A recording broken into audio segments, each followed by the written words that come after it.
let's get a grasp here first before we go any further of what we're talking about. Self-awareness. Say to yourself, I am aware that I exist. Be aware. Just for a moment, say to yourself at home and here. You are aware that you exist, okay? The self-awareness. There's the self and then the self's awareness of his own existence. That's what we're referring to here. That even if we were to conclude that all these other machines are empty in this room, and it's just me, I'm still aware that I exist. Yeah, yours. How do we know that this self-awareness isn't some kind of illusion already programmed into us?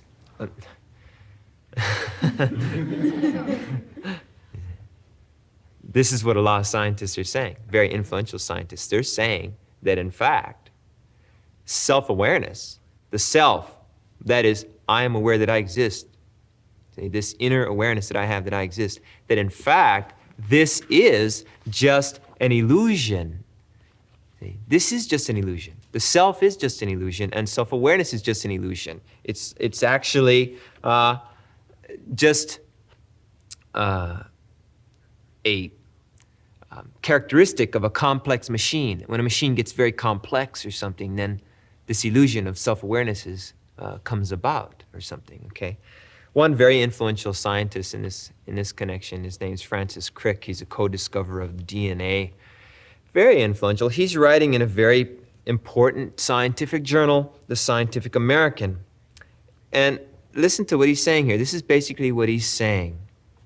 He says, quote, is there any idea that we should avoid? He says, I think there's at least one, the fallacy of the homunculus, the self. Recently, I was trying to explain to an intelligent woman the problem of understanding how it is we perceive anything at all. And I was not having any success. She could not see why there was a problem. Finally, in despair, I asked her how she herself thought she saw the world. She replied that she probably had somewhere in her head something like a little television set. Okay? She says, well, maybe in my head, there's a little television set. He's asking, how do you perceive anything? Just like at home or here, you're perceiving me.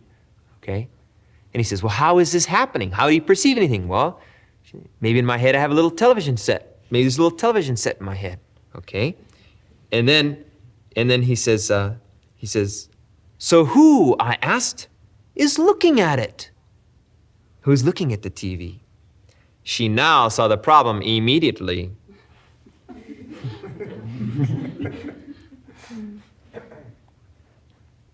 Is there anyone in there watching the TV set? In other words, is there self perceiving out into the world? He goes on, most neuroscientists, brain scientists, right? Most neuroscientists believe there's no self or homunculus in the brain. Unfortunately, it is easier to state the fallacy than to avoid slipping into it. The reason is that we certainly have an illusion of the homunculus, the self. There is probably some good reason for the strength and persistence of this illusion. So, the awareness that you have that I exist, the I who's looking out into the world, perceiving the world, according to these people, does not exist. There is no I or self looking out through the eyes, perceiving the world. That's just an illusion. Okay? It's just an illusion. There is no self. You at home who are looking through those eyes at this picture here, you don't really exist. You don't exist. You are not actually looking out into the world since you don't exist. So he's saying basically, Crick is basically saying that there is perception, but there's no perceiver. So he's saying then, and this is what stumps him, this is what gets him very, confused. How can there be perception without a perceiver? You see, that's why the lady got confused. Well, gee, that's a real problem. How do you perceive anything if there is no perceiver? So they're sitting around trying to figure out how there can be perception without a perceiver, you see. So they're saying that self-awareness itself, your feeling that you exist and your awareness of your own existence is in fact an illusion. Okay? You don't really exist. Yeah, what? No matter what they tell me, I know that I exist. That's all right. That's true that, but they're famous and you're not. And they're influential and you're not, and they're powerful and they're not, and they're smart. You're not smart enough to know you don't exist yet. No, it seems absurd. It's obviously absurd. Like, why should we sit around talking about such an absurd theory or such an absurd philosophy? But you have to understand, these are not madmen who are sitting in the corner of the back of some park or something with beer bottles or wine bottles talking.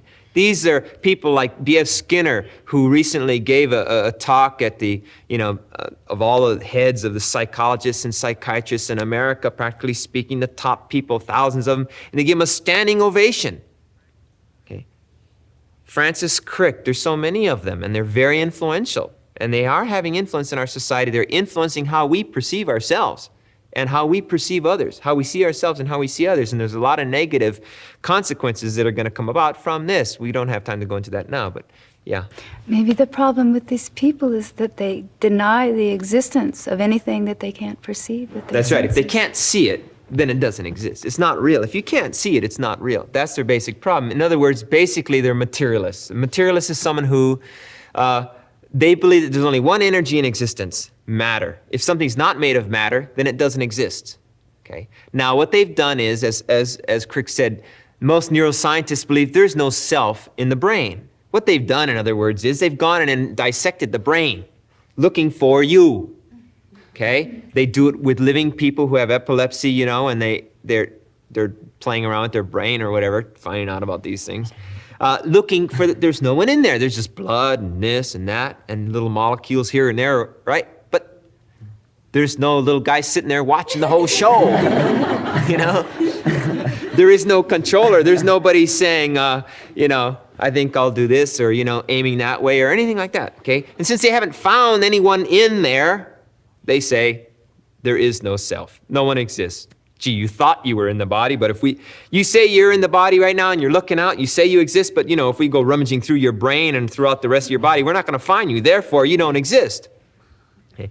Their philosophy is that there's one energy, matter, and we've looked through the brain. There is no material self. If there is a self, if you do exist, you must be made of matter. If you are in your brain looking out, then you must be made of matter. So we look through it, can't find you. Therefore, there is no self.